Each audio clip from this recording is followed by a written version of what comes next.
Alors, on y va. Alors on y va. Donc on est dans la paracha Terouma. C'est marqué Vaïdaber Hachem el Moshe le Morali, Hachem à Moshe en disant Daber et Ben Israël, parle aux enfants d'Israël, Vikrouli Terouma, qui prennent pour moi une Terouma, mot à mot. Mais et Kolish, de tout homme, Hachem devenu Libo, qui aura donné Libo avec son cœur. Tikro et Temorati, vous prendrez ma Terouma. Donc, qu'est-ce qui est marqué dans la Torah? Ici, Hachem a demandé à ce qu'on prélève. On prélève des teroumot, c'est des prélèvements. Ouais, chacun va devoir faire un don, oui, mais un don de tout homme. Chacun doit donner quelque chose. Asher il devenu libo, mais il faut qu'on puisse le donner avec son cœur. Voilà ce qui est marqué. Et on va citer la terouma. Donc, quels sont les prélèvements qui vont permettre de construire ce qu'Hachem attend de nous, c'est le Mishkan, le fameux sanctuaire.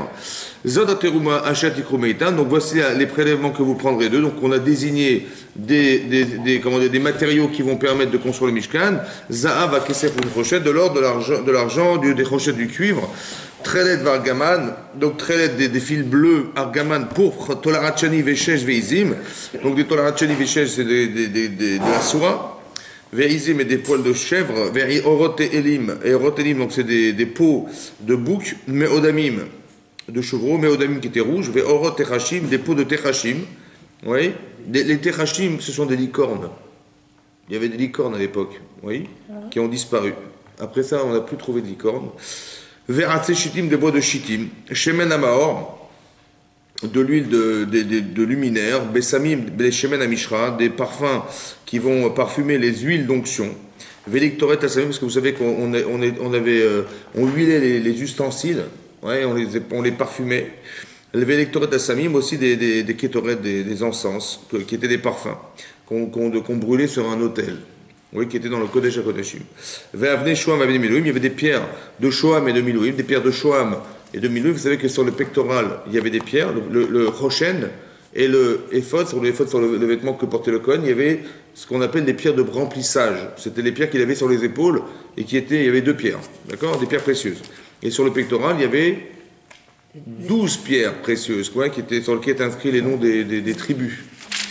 Vers Asuli Migdash, Hachem dit Asuli Migdash, faites pour moi un Migdash, un sanctuaire, Veshachanti Betocham, et je résiderai parmi eux. Alors le relève des Chachamim, évidemment, que Betocham, c'est pas juste. Si vous me faites un Mishkan, un sanctuaire au singulier, ouais, on ne peut pas dire Betocham au pluriel. Alors Rachid expliquait, le Midrash d'expliquer que Betocham, c'est dans le cœur des gens. Ah, je résiderai dans le cœur des gens, parmi vous. Donc comment Hachem il réside parmi nous? Ben, la recette, c'est quoi la recette? De la farine, des œufs. Alors c'est quoi la recette? Ouais. Comment Hachem il réside parmi nous? Comment il réside? Il faut faire des dons. Voilà ce qui est marqué. Entre nous de la tyrannie, est-ce qu'Hachem il avait besoin qu'on construise quelque chose pour lui? Non. Est-ce qu'on peut enfermer Hachem quelque part? Non. C'est vrai, c'est la question qu'avait Moshe Rabbeinu. Il a dit, mais à quoi ça sert de fabriquer un Mishkan, un sanctuaire? On ne pourra jamais t'enfermer, toi qui es infini, tu ne peux pas rentrer dans un Mishkan. Alors Hachem dit non, vous allez faire un don, mais je ne résiderai pas. Je résiderai dans votre cœur. Alors c'est intéressant, hein, parce que ce qui est marqué dans le texte, Ve'asuli Migdash, vous ferez pour moi un sanctuaire. Rachid dit les Shem Shamaim. Vous le ferez les Shem Shamaim, ça veut dire sans intérêt personnel. Et aussi c'est marqué Ve'krouli Teruma, vous prendrez pour moi, c'est pareil, les Shem Shamaim, sans intérêt personnel. Ça veut dire vous le ferez vraiment pour moi. C'est très difficile d'atteindre ce niveau-là, de faire pour Hachem. C'est très compliqué de faire pour Hachem, complètement pour Hachem. C'est quoi l'idée? Ouais, c'est de faire résider la Shrina quelque part. Vous savez que le Mishkan a été construit à la suite de quoi? Pourquoi Hachem il a construit le Mishkan? Ouais. À la suite de quoi on a construit le Mishkan, le sanctuaire? À la suite de la faute du veau d'or. Est-ce que vous imaginez ce que c'était que le veau d'or? Non. La Gemara a dit dans Shabbat, Daf Pechet, elle dit là-bas la Gemara, que comment c'est représenté aux yeux des Chachamim le veau d'or? Comment allez-vous, ça va? Ça va et vous? Le veau d'or, c'est comme ça. La Gemara dit que c'est pour s'imaginer, c'est comme une kala. Elle se retrouve le jour de son mariage, ouais, une jeune fiancée le jour de son mariage. On est en plein repas et elle va tromper son mari le jour de son repas, de son propre mariage. C'est comme ça qu'il faut imaginer la faute du veau d'or. Bon, est-ce qu'on a une chance de s'en sortir? Est-ce que le khatan, il va dire, il n'y a pas de problème? Hein? Ou il va se fâcher un petit peu? Ben c'est comme ça comme ça c'est ressenti aux yeux des Chachamim. Voilà ce qu'on a fait. Le Vaudor, c'est ça. On a trompé Hachem le jour du mariage. Le jour où on doit recevoir la Torah, où on doit recevoir l'étape de la loi, et ben on a fait le Vaudor. C'est un petit peu comme si on était en plein repas de mariage et sa fiancée, sa femme, sa future femme, elle trompe son mari le jour de son propre mariage. Voilà, vous imaginez l'effroi que c'est ça? Ben c'est ça le Vaudor. Est-ce qu'on a une chance d'en sortir? Bon. Bon, après que Moshe il soit monté sur le mont Sinaï pendant 40 jours pour nous pardonner, et après qu'il ait attendu de nouveau 40 jours pour qu'on reçoive les deuxièmes tables de la loi, on était quel jour? Vous vous rappelez ou pas? On était Kippour. On a reçu les deuxièmes tables de la loi le jour de Kippour. Et là, Hachem a dit, Salarti Kidvarecha, je pardonnerai comme tu as dit. Et donc il nous a pardonné, c'est pour ça que Kippour est un jour de Kapara. Et après qu'il y a eu la Kapara, c'est-à-dire l'expression de la faute du Vaudor, alors Hachem a dit on va construire un Mishkan. Voilà dans l'ordre des choses. Donc qu'est-ce que c'est que le Mishkan? Ouais, c'est la résultante de la réconciliation qui va exister entre Hachem et le clan d'Israël. Non? Très très très bien. Maintenant, moi, on va réfléchir ensemble à cette histoire. Si on a fauté, oui, est-ce qu'il y a une différence, est-ce que vous voyez une différence de conscience entre avant et après la faute? Ça veut dire la conscience, c'est ça. Hein? C'est comme un couple qui se dispute. Quand est-ce qu'ils vont vraiment s'aimer? Hein? Après la bagarre. Ça veut dire après quoi? Hein? Ils seront pardonnés. La vraie conscience, pourquoi la vraie conscience? Pourquoi? Est-ce qu'on a failli perdre Hachem? Bah oui. Bien sûr. C'est là qu'on se rend compte de ce qu'on avait à gagner et de ce qu'on a failli perdre. C'est ça qu'on a conscience. Mais quand on se réconcilie, c'est là qu'on a vraiment conscience de ce qu'on a failli perdre et ce qu'on va finalement gagner. La vraie conscience, elle est après la faute, jamais avant la faute. Vous comprenez ou pas? Donc le Mishkan, c'est quoi le Mishkan? C'est de se retrouver véritablement avec Hachem. Comme si que les aléas de la vie n'avaient de sens que pour arriver à prendre conscience de nos manques et de regretter ce qu'on a été, et la conscience qu'on a, et la chance que nous avons d'être en couple ou d'être avec Hachem, c'est là qu'on a vraiment, c'est là que le poids de la conscience, il est le plus fort possible. C'est quand on a failli se quitter, et qu'on s'est réconcilié, et que là, hein, on est conscient qu'on est un vrai couple qui est soudé. C'est vrai ou pas? C'est ça le sens du Mishkan. C'est marqué, il y a une petite allusion dans Shir HaShirim, c'est marqué, Shlomo HaMelech, il a dit, Beyom Chatunato, ou Viom Simchat Libo. Beyom Chatunato, le jour de son mariage, Yom Simchat Libo, le jour de la joie de son cœur. La Gemara dans Ta'anit a dit là-bas, c'est quoi Yom Chatunato? C'est quoi le jour de son mariage? La Gemara dit, c'est le jour où on a reçu la Torah. Le mariage, c'est la reçu la Torah. Et c'est quoi Yom Chatunato, Simchat Libo? La joie du cœur, c'est pas le jour du mariage, c'est le jour où on a construit le Mishkan.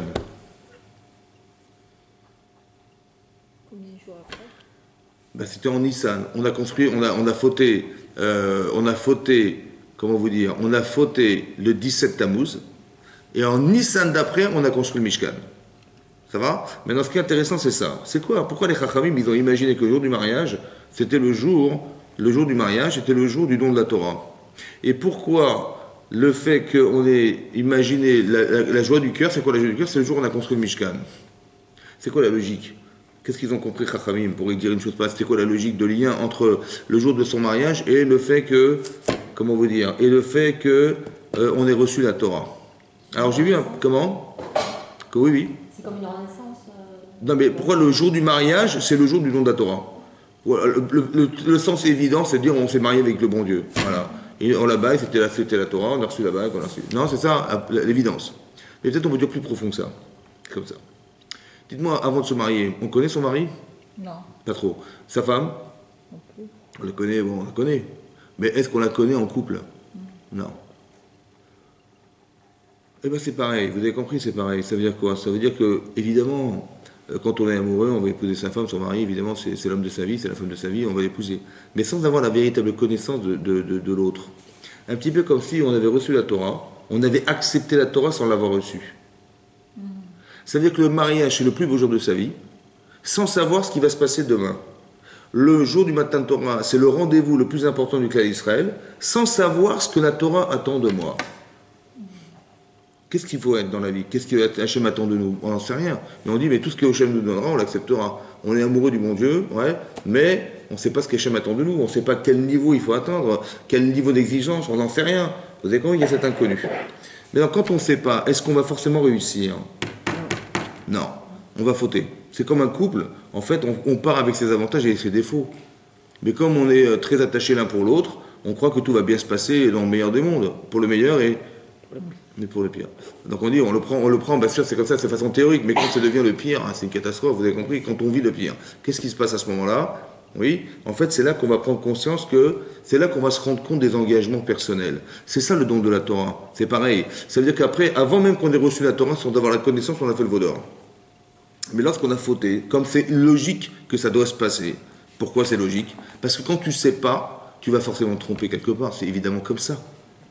C'est comme un couple, comment vous dire, on est de caractères différents, de natures différentes, c'est forcément, une femme elle est forcément contre un homme, dans son caractère, parce qu'on n'a pas les mêmes besoins, parce qu'on n'a pas les mêmes intérêts, parce qu'on n'a pas les mêmes pensées, parce qu'on n'a pas les mêmes sentiments, parce qu'il y a plein de choses qui nous séparent. Donc ça va toujours coller, mais non. Parce qu'une femme elle a envie de certaines choses que son mari n'a pas envie, et son mari a envie de certaines choses que sa femme n'a pas envie, donc on va forcément être en porte-à-faux. Puisque de nature, nous ne sommes pas de même nature. Donc il y aura forcément erreur. Quand je dis faute, ça veut dire qu'on ne va pas se comprendre, on va se fâcher parce chacun veut défendre ses intérêts, ou alors on veut se défendre des positions, vous comprenez, c'est comme ça dans un couple. Donc on va forcément fauter. Et le problème, en vérité, il est qu'il faut arriver à se réconcilier, ce qui est très compliqué. Mais on a failli tout perdre. Parce que quand des fois on arrive à des limites insupportables, la personne dit, c'est terminé, on va s'arrêter là. Bon, mais la réconciliation, en se disant, mais est-ce qu'on ne fait pas une gaffe? Vous comprenez? On fait échouva, et on se dit, mais non, mais oui, mais bien entendu, et si on arrive à se séparer de ce qui nous sépare, est-ce qu'on ne serait pas heureux tous les deux? Vous comprenez? C'est ça la réconciliation. C'est de comprendre au final que, on est rentré, c'est comme si vous rentrez dans un bain, ouais, dans un bain d'eau, et toute la saleté, elle monte. Mais ma femme, t'as vu toute la saleté qu'elle nous a amenée là? Et son mari dit, mais t'as vu toi la saleté que tu nous ramènes à la maison là? C'est quoi cette saleté là? Bon, qu'est-ce qu'on fait? On dit, vu que c'est sale, on va se séparer puisqu'on n'amène que de la saleté. On se sépare. Ou bien on dit, non, tu sais quoi? Si on arrivait à nettoyer la saleté qui nous sépare, comme si que le but, c'était quoi le but? Le but du mariage, peut-être, c'était de mettre en exergue tous les avantages qu'on avait de vivre ensemble et tous les inconvénients que si on arrive à éliminer, qu'est-ce qui va nous rester? Il ne nous resterait que les avantages. Et peut-être que comme c'est que le mariage était un filtre. Le mariage était un filtre pour arriver à un niveau de perfection. Voilà. Le mariage, c'est un filtre, parce que par amour pour l'autre, je vais m'engager. Oui, pour mon mari ou pour ma femme, je m'engage, et je vais essayer, au lieu de faire le constat de ce qui m'arrive en couple, et de dire, manifestement, c'est pas du tout fait pour moi, ou peut-être au contraire de se dire, mais si on arrivait à se débarrasser par amour de ce qui nous sépare, peut-être qu'on aurait gagné. Vous savez ce que c'est ça? C'est le Mishkan. C'est ça qui a marqué Simchat Libo. La véritable joie, la conscience de l'amour, elle va se faire quand on se sera réconcilié. Avant, c'est love story. Mais c'est après qu'on se rend compte. C'est dans nos échecs qu'on se rend compte de ce qu'on a failli perdre. Et c'est là qu'on se dit, mais attends, il faut absolument que je rattrape le coup et je récupère ce que j'aime. Et donc je vais faire des concessions par amour. Vous avez compris? Vous savez ce qui est marqué dans la Torah ici? C'est marqué comme ça. Ve'ikruli teruma. Ça veut dire quoi, ve'ikruli teruma? Comment ça se traduit en français? Ve'ikrou. Li et Veikrouli. Ils prendront pour moi Teruma. C'est comme ça qu'on dit? Hein? Vous dites à votre maman, tu peux prendre pour moi cet objet, tu peux me prendre pour moi du sucre? J'ai un petit café, vous voulez prendre pour moi un petit café? C'est comme ça que vous dites? Hein? Donnez-moi. Mais pourquoi je me dis pas donnez-moi? Prenez. C'est quoi la différence entre donner et prendre de soi? Parce qu'on va forcément retirer quelque chose de nous, mais l'investir dans Très bien. C'est quoi la différence entre donner? Parce que quand vous prenez, vous donnez. Pour donner, il faut prendre de sa poche. Oui. Alors c'est quoi la différence de langage entre donner et prendre de soi? Parce que de toute façon, c'est donner. Parce qu'il y a un bénéfice, on en retire un bénéfice. Dans quel cas? Dans prendre. Quand vous prenez, vous perdez. Hein. Je vous rassure. Quand vous prenez, vous perdez. Vous avez de l'argent, vous avez moins d'argent. Ouais, vous avez donné de votre patience, vous avez donné de votre temps, vous avez donné plein de choses. D'accord? Mais vous perdez. Dans le don, on perd. C'est sûr qu'on perd. Quand j'ai de l'or et je donne au Mishkan, je perds. Ok. Mais je donne de quoi? Avec quoi je donne? Avec mon cœur. Et pas avec quoi? Et pas... Mes intérêts. Avec quoi? On peut donner de deux manières. Soit Obligé donc avec. Le cerveau, Avec le ouais. cerveau, de façon... Est-ce que Hachem, il attend de nous qu'on donne par obligation? Non. Si demain Hachem, il vous téléphone, il dit, écoutez, bonjour mes cocos, il faut absolument construire le Mishkan. Qu'est-ce que vous faites? Il vous dit, on est obligé, on ne peut pas refuser. Mais est-ce que c'est ça qu'Hachem, il veut? Non, il faut que ça vienne de nous. Ça vient de De nous, de notre... Ça vient toujours de nous, hein, je vous rassure. Mais Non, ça mais il vient faut de... qu'on fasse, du cœur. Il faut prendre de soi. Mais quand je donne, je ne prends pas de moi, je donne. Quand je prends de moi, quand je donne par obligation, je donne. On m'a dit de donner, je dis voilà, tiens, prends. Mais est-ce que j'ai donné, est-ce que j'ai pris de moi ou j'ai donné? J'ai donné. Non, on ne veut pas que tu donnes. On veut prendre que tu prennes de toi. C'est quoi prendre de soi? C'est de dire, par amour pour la personne, je prends de moi. Vous avez compris?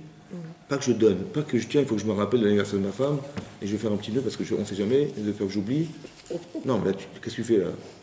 Est-ce que tu l'aimes ou tu as peur d'oublier? Tu as peur d'oublier parce que tu l'aimes pas. Alors tu as peur d'oublier. Non, on veut que tu prennes de ton cœur.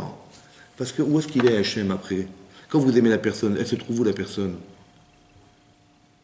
Elle est dans le cœur. Dans votre cœur. Elle n'est pas à l'extérieur de vous, elle est dans vous. Mais comment je sais que je suis aimé? Et quand c'est pareil pour l'autre. Parce que ça dépend du don. Comment on donne. Vous avez compris? Si vous donnez avec le sourire, vous ne donnez pas avec le sourire. Quand vous donnez avec le sourire, c'est que vous aimez. Ça veut dire que la proportion de ce que vous donnez, c'est l'espace que vous laissez dans votre cœur pour l'autre. Et vous savez ce que c'est ça? C'est le Mishkan. Et vous savez où Hachem il réside? Il ne réside pas dans ce que vous donnez, parce qu'il n'a pas besoin. Il réside dans l'espace que vous lui donnez dans votre cœur. Mais pour faire ça, il faut prendre de soi. Il ne faut pas donner avec sa tête. Il faut donner avec son cœur. Ça veut dire qu'on doit créer des émotions. Oui, qui vont nous permettre de se dire, mais évidemment, je vais donner. Vous avez compris? Où est-ce qu'on retrouve ces émotions? Où est-ce qu'on les retrouve, ces émotions? Les véritables émotions, on les retrouve où? Comme ça, ce don-là, Ouais. la mère et l'enfant. La mère et l'enfant. Et ça se passe où ça? C'est où ça se passe? Dans les 4 murs de votre maison. Avec votre mari, avec votre femme, avec vos enfants. Il n'y a que dans cet espace. Comme si que la maison, c'est le Mishkan. Quand on dit, on souhaite à des khatanim de Shivnu Ba'it Ne'eman Be'Israël, en français ça veut dire qu'ils construisent une maison fidèle en Israël. C'est bien solide quoi. Vous avez quoi? Pas avec du carton, mais avec du béton. Il faut construire une belle maison. Hein. Surtout à Massamandé, ça vaut le coup de... Ça veut dire quoi? Ça veut dire quoi fonder une maison? Ça veut dire quoi? Shivnu Ba'it, qui construisent une maison. On n'est pas qu'en construire une maison. On a fondé un foyer. C'est quoi ce langage de construire une maison? Comme on aurait construit le Mishkan, le sanctuaire.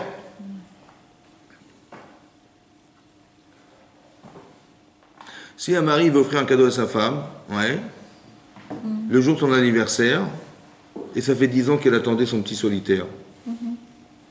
D'accord? À chaque fois qu'elle passe devant une bijouterie, elle donne un petit coup de coude à son mari, elle dit hey, t'as vu le... Pardon quoi? Mais attends, mais tu rigoles, on a changé de voiture. Bon. Et après, attends, on va refaire toute la maison. Faut exagérer. Mais on est parti cet été en vacances, j'ai pas d'argent. À chaque fois, donc, au bout de 10 ans, il dit bon, je vais quand même pas faire l'idiot, je vais lui acheter un petit cadeau. Ouais. Mais c'est le jour du match du Paris Saint-Germain ce soir. Vous comprenez, c'est très important le foot. Il dit je peux pas arrêter le foot quand même. Bon. Alors qu'est-ce qu'il a fait? Le petit bijou qu'elle attendait depuis 10 ans, il a passé à son voisin. Parce que lui ne peut pas être là ce soir, vous comprenez, il y a le foot ce soir, il peut pas. Alors, il va donner à son voisin qui va lui remettre ce soir le bijou pour sa femme. Elle est contente ou pas? Non. Mais elle a reçu le bijou. Hein? Pourquoi elle n'est pas contente? Parce qu'il l'a pas fait. Hein? Parce qu'il a donné, mais il n'a pas fait une part. Il n'a pas donné. Il n'a pas donné, ça vient Il n'a pas pris de lui. Ça vient pas de... Il n'a pas pris de lui. Qu'est-ce qu'elle attendait, elle? Que ça vienne de son... Elle attendait de recevoir ou elle attendait la preuve? La preuve. Combien il a d'espace? Ça dépend du cadeau, évidemment. Mais la valeur du cadeau, c'est quoi? C'est pas la valeur du cadeau, en fait. C'est quoi? La valeur du cadeau, c'est l'expression de l'espace qui existe dans son cœur pour elle. Ah ouais. Donc, s'il n'est pas là, à quoi il sert le cadeau? Alors que lui, il était sûr que quoi? Bah, elle voulait, voilà, je lui ai donné. Bon, c'est bon, bah, je suis pas là, c'est pas grave, elle a reçu, c'est bon, elle est contente. Vous avez compris ou pas? Non, le Mishkan, c'est de créer un espace.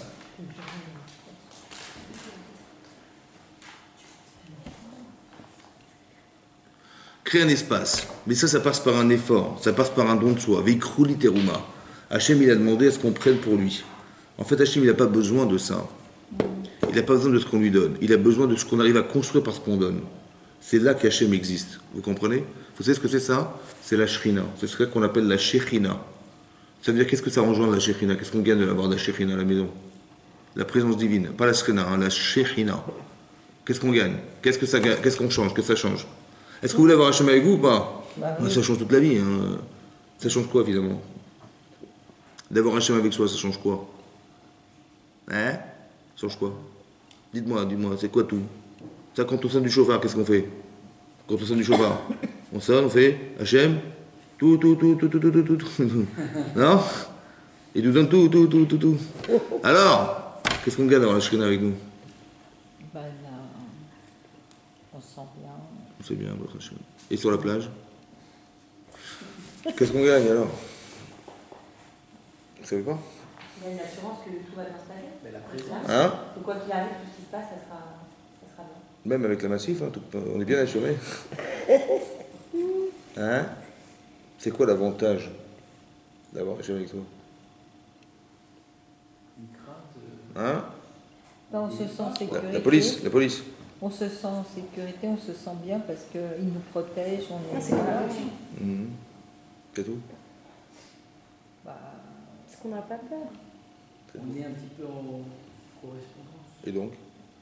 On est en lien dans le gaz. Ouais. À quoi ça sert? Pourquoi faire? Qu'est-ce que vous avez gagné de ça?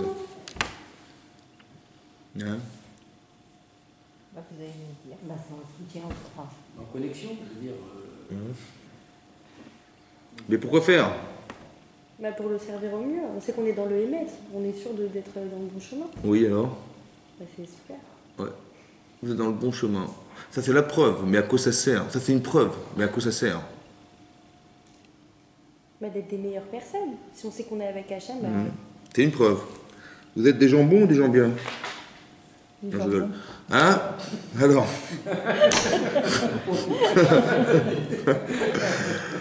Faut jamais faire à autrui, c'est ça que vous voulez dire, non? Alors, à quoi ça sert d'avoir un Hachem avec soi? C'est ça qu'on veut faire, on veut avoir un Hachem avec nous, c'est ça le Mishkan, c'est incroyable. Le bitachon ou pas du tout? Comment? Est-ce qu'il y a une relation avec le bitachon? Non, mais je veux juste comprendre à quoi ça sert le bitachon, à quoi ça sert. Pourquoi faire? Est-ce que vous pouvez vous en passer du bon Dieu ou pas? Non. Pourquoi?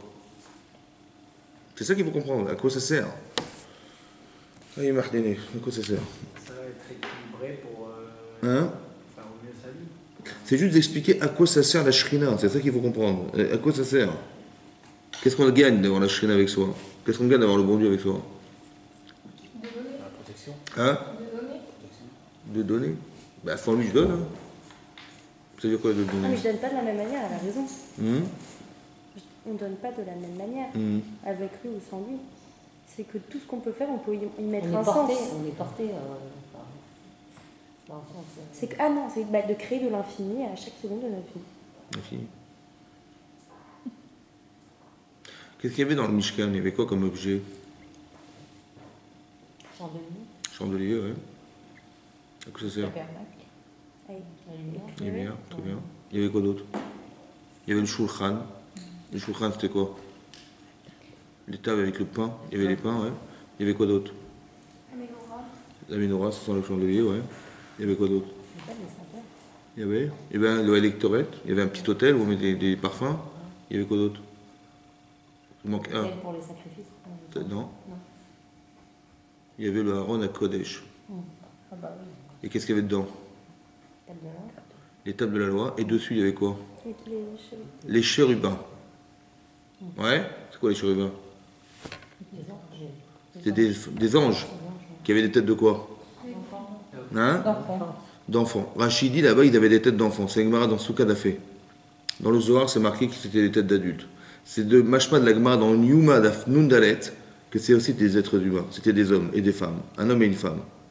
Ça va? Pourquoi c'est marqué des enfants alors? Il y a marqué des enfants dans Rachid. Rachid et Tinoukot. C'est Gemara dans ce cas. Mais de la Gemara, dans Yuma, parce que quand comment ils s'appellent, quand les Perses sont rentrés dans le Mishkan, dans le Beth Amikdash, quand ils ont souillé le Beth Amikdash, les Perses, à l'époque de Nebuchadnezzar, ils ont vu, qu'est-ce qu'ils ont vu? Ils ont vu comme si qu'un homme et une femme qui s'enlaçaient dans le Mishkan. Ils ont dit, c'est honteux, c'est quoi ces mœurs là? Les Juifs, leur bracha, c'est une bracha, alors que là, ils sont proches d'Hachem, vous voyez ce qu'ils font, des choses. Ils ont l'impression que c'est un homme et une femme qui s'enlaçaient dans le. Donc a priori, ils ont cru, donc c'était pas des enfants. Oui, parce que les chérubins, ils avaient des ailes déployées, oui. Ça vous choque pas, vous, qu'on ait mis des statuettes dans le. Non, ça vous choque pas, ça? C'est des idoles. Ah oui. C'est bizarre. Où les amis, dans le Kodesh HaKodashim, sur la Torah, sur la Képoret, sur le couvercle, il y avait des anges, avec des ailes déployées comme ça. Ça vous choque pas, ça? Ah si. Alors? Mais non, c'est justement de nous et Hachem, la présence divine, always, toujours. Mais est-ce que vous croyez qu'on peut faire des idoles et Ah non. des statuettes comme ça? C'est beau, ça? C'est normal, ça? non. Est-ce qu'on a le droit de faire des statues? Non. D'imager des choses? Non. Et pourtant, là-bas, il y en avait. Comment ça se fait? Bah, c'est le lien matériel, spirituel, tout le temps. Même. Est-ce que c'est pas interdit de faire ça? Bah si. Alors comment ça se fait qu'Hachem il a dit de le faire? Hein? Avodah Zara, comment ça se traduit Avodah Zara? Le travail. Hein? Un service, Zara. Étranger. Étranger. Pourquoi c'est marqué étranger? Pourquoi c'est pas mensonger? Est-ce qu'on peut enfermer Hachem dans une image? Non. Est-ce qu'on peut enfermer tout ce que vous voyez, croyez que c'est ce que vous voyez qui existe, c'est parce qu'Hachem est derrière. Donc on n'a pas le droit d'imager la chose. On est dans une statue parce qu'on ne peut pas enfermer ce qui existe. On n'a même pas le droit de compter des juifs. Pourquoi on n'a pas le droit de compter? Parce que c'est infini. Tu crois qu'il y a 1, 2, 3, 4, 5, mais non, c'est l'infini derrière la personne. On ne peut pas quantifier, on ne peut pas mettre en image. Mais là, il y avait une image. Avodah Zara, c'est un service étranger. Pourquoi il est étranger? Parce que ça n'a pas été ordonné. Mais Hachem, il a demandé à ce qu'on fasse les kérouvim, les chérubins. C'est un ordre. Ça veut dire que ça a un sens. C'est Avodah Zara, c'est un service étranger à Hachem. Mais c'est pas dire que c'est faux. Ça veut dire que c'est étranger. Vous comprenez? Ce qui est bizarre, c'est qu'ils étaient sur la Torah. C'est bizarre, ça. L'éclairage de la Ménorah. La Parnassa, c'est les pains qui étaient sur le Shulchan. Les Kétoret, c'est les encens. Pour moi, ça veut dire beaucoup de choses. Ça veut dire quoi? Ça veut dire que les kérouvim, c'est quoi des kérouvim? C'était des êtres qui se voyaient l'un en face de l'autre. Quand on faisait la volonté d'Hachem, les kérouvim, ils se regardaient. Et quand on ne faisait pas la volonté d'Hachem, ils se tournaient le dos. C'est-à-dire, ils ne se regardaient plus. Ah, c'est un indicateur. Un indicateur, exactement. Comme ça, la Gemara dans Baba Batra, elle dit. Vous voyez qu'ils ne se regardaient pas. Quand ils étaient l'un en face de l'autre, c'était qu'on était en harmonie avec Hachem. Et sinon, c'était l'inverse. Alors, ce qui est intéressant, c'est que les kérouvim, on les retrouve quelque part dans la Torah. Ça vous dit quelque chose, les kérouvim, les chérubins, ça vous dit quelque chose ou pas? Ouais, dans Bereshit, ouais. À propos de quoi? Abraham. Ouais, que quoi? Regardez, ouvrez la page.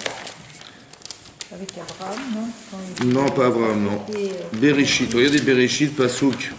On est dans le 3e chapitre. Page 20. Regardez la page 20.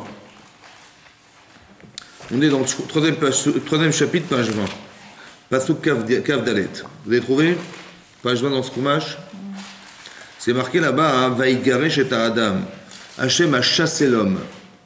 Vayashken Mikedem, il l'a fait résider à l'ouest, les Gan Eden du Gan Eden. Ve'et Akeruvim, avec les chérubins. Ve'et La'at Acherem et Mitapechet, qui avait un sabre dans la main, une lame, la lame du sabre, un Mitapechet qui tournoyait, l'Ishmor et Derech Eretz Achaim, pour garder le chemin de l'arbre de la vie. C'est marrant que ces chérubins-là, ouais, ceux-là, après qu'on ait chassé Adam et Chava, hein, ils se plantaient devant le Gan Eden, d'accord, sur le chemin de l'arbre de la connaissance, pas de la connaissance du bien et du mal, de l'arbre de la vie, et ils avaient un sabre qui tournoyait dans leurs mains pour essayer d'empêcher les gens de rentrer. Ça va? C'est ça que ça veut dire, non? Oui, c'est ça que ça veut dire. C'est ces chérubins-là, c'est les chérubins qu'on retrouve dans le Mishkan. C'est marrant, les chérubins, on les retrouve là et on les retrouve là-bas.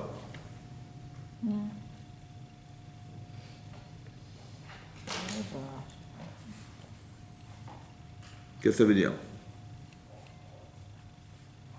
Les chérubins, on les retrouve là-bas. C'est quoi ce sabre? C'est quoi le El Sachaim? C'est quoi cet arbre? La connaissance, enfin, Hein? L'arbre de la vie. C'est quoi cet arbre? Torah. Hein? Torah. D'où tu sais? Torah, Etzraïm, Yaïd, Amachazim. Oui, parce que Michelet, Shlomo Amelech, il a dit Etzraïmi la machazikimba. La Torah, c'est un arbre de vie pour ceux qui l'entretiennent. Donc c'est quoi Etzraïm? C'est l'arbre de vie. C'est la Torah en fait. C'est marrant qu'on nous empêche d'atteindre la Torah. C'est qui nous empêche? Les Kérouvim. Mais si la représentation des Kérouvim, c'est l'homme et la femme qui sont sur le Mishkan, qui sont dans le Mishkan sur le... C'est qui en fait cet homme et cette femme? C'est qui? C'est nous. Ben, c'est Adam et Chava. Non? Ah oui. Quand ils ont fauté ou pas? Ah oui. On les a chassés, Ouais. mais on les a empêchés de rentrer. Mais qu'est-ce qu'il faut faire pour rentrer? Il faut trancher. L'arbre qui mitaper, c'est quoi mitaper? Il se retourne. Oui. Vous avez vu à Purim, on dit Vana Fochou.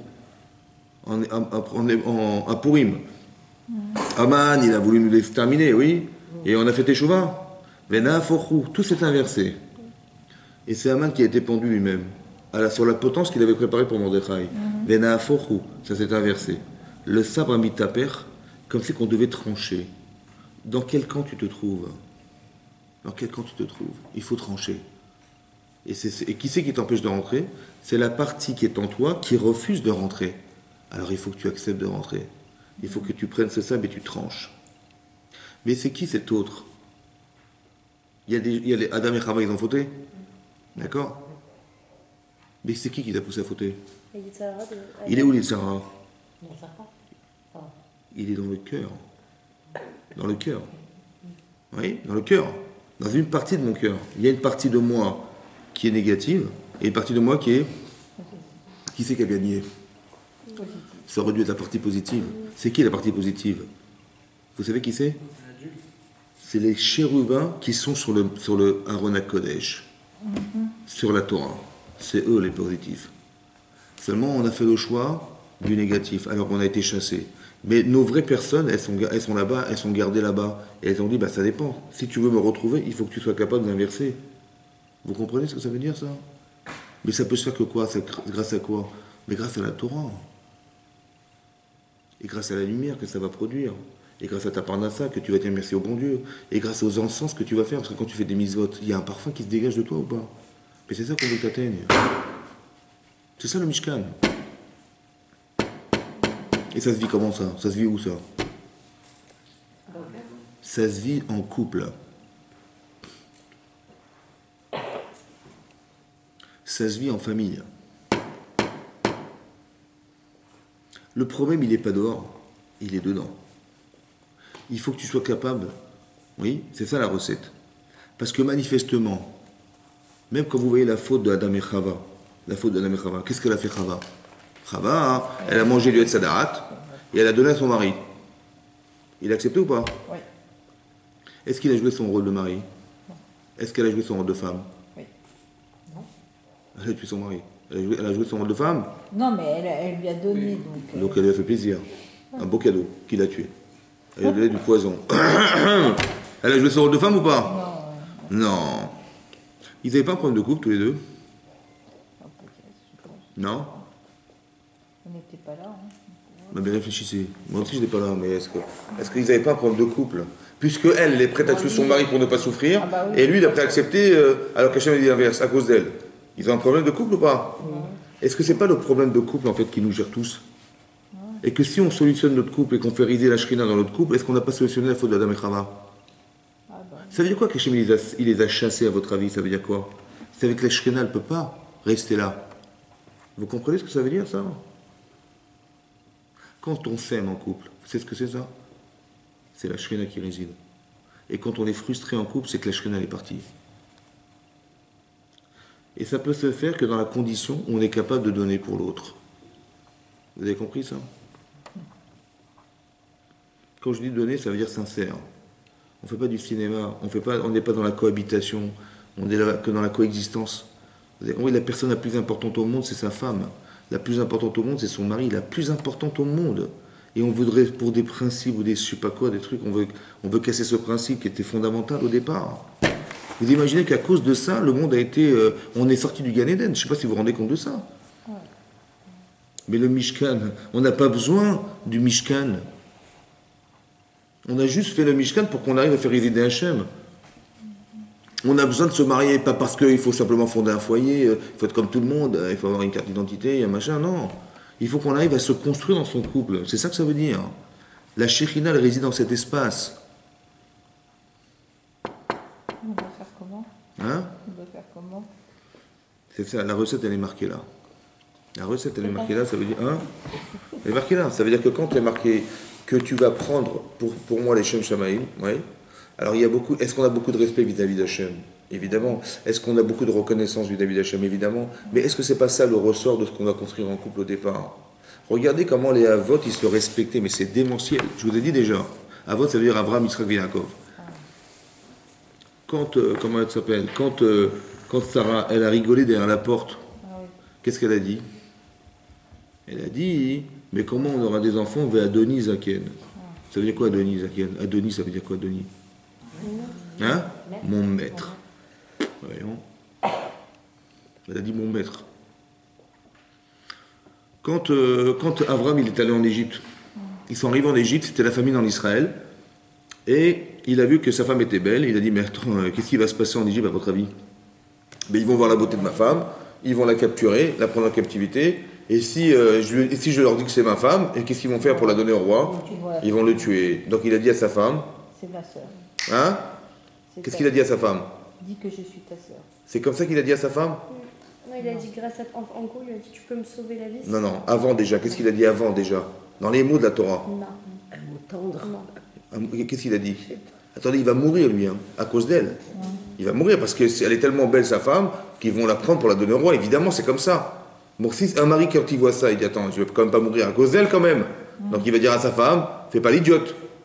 J'espère que tu vas mentir et que tu vas dire que tu es ma sœur. Attention, hein, parce que je suis ton mari, hein, n'oublie pas, hein, fais pas l'idiote. C'est ça qu'il a dit à sa femme? Non. Il a dit Imrina, je t'en prie, dis-leur. Je t'en prie, dis-leur que tu es ma sœur. Vous savez quoi, je t'en prie, dis-leur que tu es ma sœur. Quel kavod il avait. Mais c'est pas soumission. Quel respect pour elle. Quel respect pour sa femme. Il va mourir, lui. Vous voyez, ça veut dire ça. Mais ce na, là, il veut dire quoi, s'il te plaît? Ça veut dire quoi, s'il te plaît? Mais je te donne toute ma vie. Imrina, Chotiat, dis-leur, je t'en prie, que tu es ma sœur. Ça veut dire que les fondements, c'est le respect, je pense. Mais d'où vient le respect?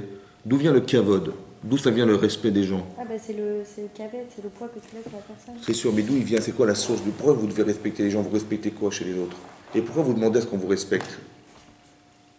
On a le droit d'être. Vous n'avez pas remarqué que quand on insulte une vache, elle ne rougit pas? Non? Vous n'avez pas remarqué? Hein? Hein? Mais quand on insulte une femme ou un homme, il rougit, hein, ou il se met en colère. Mais pourquoi, d'où ça vient ça? Parce qu'on le renie en tant qu'être. On renie son existence. Mais qu'est-ce qui fait que la vache, elle est en train de brouter? Je lui dis grosse vache, elle broute. Mais si ma femme, je rentre dans la cuisine et je lui dis grosse vache, elle se met en colère. Hein? Pourtant, elle ne broute pas, ma femme, je vais vous dire franchement. Alors, comment ça se fait? Parce qu'il y a une âme. Parce qu'on a une neshama. Une âme, hein. Parce qu'on a une neshama. Vous savez pourquoi vous devez être respecté? Et pourquoi vous vous sentez devoir être respecté? Parce que vous avez une neshama. Votre neshama vous dit tu existes, tu es grande, tu es forte, tu existes. Et l'autre il dit mais t'es nul, t'es rien, t'es zéro. Mais je supporte pas ça. Mais ça vient de quoi, de la neshama? Vous savez d'où vient le kavod? Il vient de la neshama. Donc le fait d'accepter d'être respecté ou de respecter, ça vient parce que Hachem est la neshama. Et je suis une neshama. J'ai une âme. Et Hachem est l'âme. Vous avez compris ou pas? Qu'est-ce qui nous lie tous les deux? Mais c'est l'âme. Mais c'est ton âme qui s'exprime, ou c'est ton kavod qui s'exprime, ou c'est ton orgueil et ta, je sais pas quoi, ton insolence. Est-ce que quand on vous oblige à faire quelque chose, est-ce que ça vous donne envie de le faire? Non. Quand je sais pas, une femme elle engueule son mari ou un mari il gronde sa femme, est-ce que ça donne envie d'écouter? Non. Mais pourquoi? Mais il a raison, il a crié. Il a raison. Il a raison, oui, mais c'est comme ça que ça on dit. Non. Non, ben, si tu m'obliges à faire, je fais rien. Pourquoi? Pourtant, je l'aurais fait si tu me l'avais dit gentiment. Mais je le ferai jamais. Pourquoi? Parce que tu m'obliges, tu m'as humilié. Tu m'as rendu rien. Et ça, je ne le supporte pas. Vous avez compris? Même si c'est la vérité, je ne le supporte pas. Ça veut dire dès l'instant où c'est imposé, c'est que tu ne respectes pas ce que je suis, je ne te respecte pas. Mais d'où ça vient ce principe? Ça vient du fait qu'on est une neshama. Ve'afta lereacha kamocha. Ça veut dire quoi? Vous savez ce qu'il y a marqué, Rabbi Akiva il a dit, ce passouk-là qui est marqué dans Parashat Kedoshim, c'est un klal gadol batorah. C'est la règle de la Torah, ça. Ah bon? D'aimer son prochain comme soi-même, c'est la règle de la Torah. Mais qu'est-ce que ça va avec la Torah? Avec la Torah entre soi et son prochain. Mais qu'est-ce que ça va voir avec Shabbat, avec la Shemitah, avec les Sha'atnez, avec toutes les misotes qui n'ont rien à voir avec entre soi et son prochain? C'est en quoi c'est une règle de la Torah d'aimer son prochain comme soi-même? Est-ce que ça veut dire que c'est plus important que tout le reste? C'est toute la Torah, il a dit. Et tout le reste, comme ça c'est marqué dans le Shabbat là-bas, ouais. La Gemara dit là-bas qu'une fois il y a un guerre, un converti. Il voulait se convertir au judaïsme. Il a dit, écoute, il a dit voir Beth Shammai, il a dit, dis-moi la Torah Kula en quelques minutes parce que je tiens sur un seul pied, je vais tomber là. Vite, dis-moi vite avant que je tombe. Il dit, mais qu'est-ce que tu veux que je te dise? La Torah c'est énorme. Bon, après il a été voir Hillel. Il lui a dit, vous pouvez me donner la règle de la Torah le plus vite possible, là je vais tomber, là je suis en équilibre là, sur un pied. Il a dit, écoute mon chéri, il a dit, Machesanecha, ce que tu détestes, ce que tu ne supportes pas, le fais pas ton prochain. Torah. Ça c'est la grande règle de la Torah. Et tout le reste c'est des pirouchim, c'est des explications. Toute la Torah Kula, elle est concentrée sur ce principe. L'axiome d'aimer son prochain comme soi-même. Mais c'est marrant qu'il ne l'a pas formulé comme ça, lui. Il n'a pas dit tu aimeras ton prochain comme toi-même. Il a dit ce que tu ne supportes pas, ne le fais pas aux autres. Pourquoi il n'a pas dit aime ton prochain comme toi-même? Ah, pour pas l'obliger? Hein? Pour pas faire une obligation? Ce que tu supportes pas, ne le fais pas aux autres. Au lieu de dire aime comme tu t'aimes. Ah, parce qu'il a une réflexion. Ouais, exactement. Pourquoi il a négativé ce que la Torah positive? Pourquoi il a négativé ce que la Torah positive? Pourquoi? Parce qu'on peut ne pas s'aimer soi-même.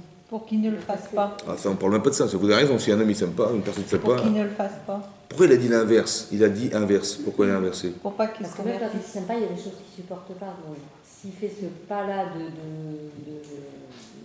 ne pas vouloir... De ne pas supporter. De ne pas faire aux autres ce qu'il ne supporte pas lui-même. S'il ne supporte pas, après, suivant les degrés de respect qu'on a de soi-même, eh ben, ça va être encore plus grand. Ça va être ça plus va grand. ça va englober plus de respect. Pourquoi? Parce que, par la négative, dites. Je vais vous poser une question. Ça veut dire quoi aimer comme soi-même? Ça veut dire quoi? Est-ce qu'on peut aimer comme soi-même? Sincèrement. Non. Je me suis acheté une maison à 400 000 euros. Je vais acheter, comme moi-même, je vais acheter à mon voisin une maison à 400 000 euros. Non. On a du mal quand même. Hein. Ça veut dire quoi aimer comme soi-même? Est-ce qu'on peut mesurer ce que ça veut dire aimer comme soi-même? Est-ce que vous pouvez mesurer ce que veut dire aimer comme soi-même? Non. Mais est-ce que vous pouvez comprendre que tu vas aimer à la proportionnelle de ce que tu ne supporterais pas qu'on te fasse? Je sais ce que j'aime pas. Et bien tout le reste, c'est ce que tu aimes. C'est plus facile de dimensionner ce que j'aime par la négative, ouais, que de dimensionner par le positif. Parce que le positif, je ne sais pas combien. Par contre, je sais ce que j'aime pas. Ben, ce que tu n'aimes pas, ne le fais pas aux autres. Ça veut dire, ben, tout le reste, fais-le aux autres. Vous avez compris? C'est ça d'aimer comme soi-même. Ça veut dire qu'on a su dimensionner ou définir le positif par le négatif. C'est ça qu'il voulait dire Hillel. Vous comprenez? C'est ça qu'il veut dire Hillel. Mais ça veut dire que ce que tu ne supportes pas, ne le fais pas aux autres. Mais tout le reste, tu le fais aux autres. Mais de quelle manière tu le fais aux autres? Comme toi-même, tu aimes comme toi-même. Là, on a vu l'amour. Vous avez compris ce qui est marqué Benedivat Libo. Tu donnes avec ton cœur. Quand tu n'aimes pas, tu donnes avec ta tête. Mais quand tu aimes, tu donnes avec ton cœur. Tu calcules même pas. On n'est pas calculateur quand on aime. Au contraire, on a tellement envie de donner. Et on se dit peut-être que je n'ai pas assez donné. Peut-être que je n'ai pas exprimé ce que je ressentais au fond de moi-même et j'ai peut-être pas assez donné. Vous avez compris? Mais donner, c'est pas dans l'effort. On ne fait pas d'effort de donner. C'est naturel de donner. Mais ça ne peut pas se vivre en dehors du couple et en dehors de ses enfants. Je ne vois pas d'autre endroit où on peut faire un truc pareil. Quand est-ce qu'on est pareil? On est parents, il y a des choses qui sont familiales, encore une fois, vous avez compris? C'est-à-dire que aimer son prochain comme soi-même, c'est très compliqué, vous savez, c'est très compliqué. Mais comment on peut avoir quels repères on peut avoir pour imaginer, s'inspirer de quelque chose pour pouvoir le faire? La famille. Combien t'aimes tes enfants? Tu sais, tu n'es pas calculateur avec tes enfants. Mais en vérité, mais quelle est la différence Pourquoi tu t'inspires pas de ce que tu sais faire avec les gens que tu aimes pour arriver à aimer comme toi-même? Vous avez raison que si quelqu'un ne s'aime pas, si quelqu'un n'aime pas, peut-être qu'il ne s'aime pas. Non? Peut-être qu'il n'arrive pas à aimer les autres parce qu'il ne s'aime pas lui-même. Non, il y a un mal-être. Mais ça veut dire quoi s'aimer soi-même? C'est se connaître. Hein? Ça passe par le respect. Le respect de quoi? Il faut se connaître. Hein? De sa neshama, de sa véritable valeur. De quoi? Il se connaît pas. Est-ce que vous savez ce que vous êtes? Il faut se connaître. Est-ce que vous en êtes fier de ce que vous êtes? Ben oui. De quoi vous... Si vous êtes fier de ce que vous êtes, c'est que vous vous aimez. Ben oui. Mais comment vous avez fait? Parce que vous avez été chercher chez vous quelque chose qui valait la peine d'aimer ou de respecter. Mais si je sais le chercher chez moi, alors je peux le trouver chez les autres. Ben oui. Mais si j'arrive pas à trouver les autres, c'est la preuve que je ne m'aime pas. Parce que j'arrive pas à aimer les gens. Ça veut dire que tu sais pas apprécier chez les autres ce qui fait que tu vas les aimer. Mais tu sais pourquoi tu n'y arrives pas? Parce que peut-être tu sais pas le faire chez toi. Tu sais pas voir en toi ce qui fait de toi un être exceptionnel. Ou alors un être de quel tu peux être fier parce que tu t'aimes. Tu dis, ben oui, je fais ça, j'ai fait ça, mais c'est appréciable, j'aime ce que je fais, j'aime ce que je fais. Donc tu t'aimes. Mais si tu sais pas le voir chez les gens, parce que tu vois pas ce que... Ils font pas que des bêtises les gens, il y a des choses qui sont quand même exceptionnelles aussi chez eux, non? Mais si tu arrives à aimer comme toi-même, c'est quoi cette faculté-là? Cette faculté, c'est ça le sabre qui s'inverse. Le sabre qui s'inverse, faire tes chouvas. Vous voyez, on a dit au cours comme ça. On a dit qu'on n'a pas le droit d'inculter des pots de vin. Vous vous rappelez? Pourquoi? Parce que shochad en hébreu, shochad, c'est des pots de vin. Mais shochad, chez uchad, il fait un avec la personne. Quand je reçois de l'argent de quelqu'un, on fait un tous les deux. Et si on fait un tous les deux, de la même manière que moi je ne peux pas me condamner, je ne peux pas le condamner. Vous savez le pire, c'est quoi le pire? C'est de faire un avec soi-même. Le pire, c'est de faire un avec soi-même. Ça veut dire quoi? Ça veut dire que mon cœur et ma tête, ils font un. Ça veut dire quoi faire un? Ça veut dire que je ne suis pas capable de me dédoubler. Je ne suis pas capable de me voir. Quand des gens, vous leur parlez avec des pincettes, quand vous voulez faire des reproches, vous dites, attends, comment je vais lui dire? Oh là là là là là là, elle est très susceptible, si je lui dis ça, on va plus se voir pendant 2 ans, elle laisse tomber, je lui dis rien. Très susceptible. Vous savez pourquoi j'ai du mal avec la personne? Parce qu'elle fait un avec elle-même. Elle est un avec elle-même. Donc quand j'ai parlé de ce qu'elle était, elle a dit, mais tu te moques de moi ou quoi? Elle s'est vexée. Je dis, non, je ne parle pas de toi, je parle de la personne qui est derrière toi. Ça veut dire comme ça. On a Yetzirara, on a Yetziratov. Oui, non. Je ne m'adresse pas à ton Yetzirara, je m'adresse à ton Yetziratov. Vous avez compris? Si tu te vexes, c'est que tu fais un avec toi-même. Ça veut dire que ton Yetzirara est à gagner. Et ton cerveau et ton cœur, ils font un. C'est pas bon. Parce que je ne peux pas te parler sinon. Il faut qu'on soit capable d'être l'autre. Ça veut dire d'être la personne capable d'être perfectible. Moi je tends à devenir cette fille-là. Je tends à devenir cet homme. C'est ça que j'espère. Mais donc, quand tu me parles de moi et que je sais ce que je peux atteindre, eh ben je peux me dédoubler. Oui ou non? Et parce que je peux me dédoubler, je peux faire tes chouvas. Si je ne peux pas me voir, je ne pourrai jamais faire tes chouvas. Parce que je n'arrive pas à me voir. Me voir, ça veut dire me projeter au-dessus de moi-même et dire, mais t'es bête ou quoi? Pourquoi t'as fait ça comme ça? C'est dommage. Mais quand est-ce qu'on a la chance et le pouvoir de le faire? Parce que le Yetziratov existe. Parce que j'ai une vision de moi positive de moi. Parce que je m'aime. Et moi, je ne m'aime pas comme ça. Alors je vais m'aimer autrement. Vous avez compris ce que ça veut dire? La seule manière d'être libre, de pouvoir s'aimer, de pouvoir faire tes chouvas, c'est de s'aimer d'abord. Est-ce que tu t'aimes? Tu dis oui, je m'aime, mais là, forcément, il y a un truc qui ne va pas. Donc on élimine, ça va. Tu seras encore plus belle si tu t'élimines ce qui est sale. Vous avez compris? Mais c'est pareil en couple, c'est pareil dans la vie. Moi, ce que je vois chez l'autre, c'est ce qui est beau chez lui. Après, il y a des petits défauts, mais on va les corriger. Pas dire, mais non, mais regarde, il y a des tâches. Il n'y a que des tâches, on parle que des tâches la journée. Il n'y a pas de shrina là-dedans. Ce n'est pas des chamas. Tu vois même pas ce qu'il y a de beau. Tu vois que ce qui est moche. Tu vois ce qu'il ne faut pas voir. Mais qui c'est qui nous fait voir ça? C'est le mauvais penchant. Peut-être parce que tu t'aimes pas que tu vois ça. Parce que tu ne sais pas apprécier chez toi ce qui est beau, alors tu ne vois pas le beau chez l'autre.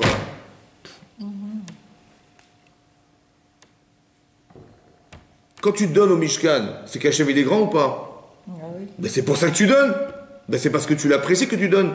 Et sinon tu donnerais rien. Mais c'est ça l'amour. Mais si tu sais voir ce qui est beau chez les autres, est-ce que tu peux faire du lachon hara? Non. Donc la médisance, c'est quoi? En vérité, quand je dénigre les gens, C'est parce que moi-même je suis négligeable. Comment je peux penser que la valeur humaine est grande et d'un côté je m'en moque? C'est pas logique. C'est que forcément la valeur humaine n'a pas de poids vis-à-vis de ce que je pense moi de moi. Ça va? Mais peut-être que je me respecte pas, c'est pour ça que je parle du mal des gens. Donc peut-être qu'il faudrait aimer comme soi-même pour arriver à comprendre ce principe. C'est le Klagadol Batorin, ça. D'accord. Ça se construit en couple, ça. Qu'est-ce que tu peux aimer plus que ton époux? Plus que toi ou ta femme? C'est personne. Je pense pas qu'en couple, ça n'existe pas. Mais c'est ça qu'il faut mettre l'accent là-dessus, évidemment. Non, mais c'est vrai. Parce que les enfants ne sont que la conséquence, en vérité. Mais le problème, c'est on n'est pas cultivé à réfléchir comme ça. On n'est pas éduqué à faire ça. Combien de gens, ils complimentent leur femme? Combien? Combien de gens, ils arrivent à complimenter leur mari? C'est dur, on a du mal, on n'est pas des bébés, on n'est pas des gamins. Mais non, mais c'est pas vrai. C'est ce que dit la Gemara dans Choulin, incroyable. Elle dit là-bas, la Gemara dans Choulin, Daf Pédalet, elle dit là-bas, hein, qu'un homme, il doit aimer sa femme comme lui-même. Mais il doit être mechabed, honorer sa femme plus que lui-même. Marquez la Gemara dans Choulin, regardez Daf Pédalet Amoudbet, là-bas, elle dit là-bas, qu'un homme oev et ishto kegufo, ve mechabda yoter migufo. Il doit l'honorer plus que lui-même. La Gemara dit pourquoi? Pourquoi? Parce que la Gemara dit, parce que sa femme et ses enfants dépendent de lui. Excusez-moi, Ça vous rappelle quelque chose? C'est tellement beau que... Mais c'est ça qui est marqué dans la Gemara. Il y a marqué qu'il faut être mechabed yoter migufo. Pourquoi plus que soi-même? Parce que la Gemara dit, parce que ta femme, on dit que la bracha vient de la femme. C'est marqué dans la Gemara dans Yevamot. La Gemara dans Yevamot Daf.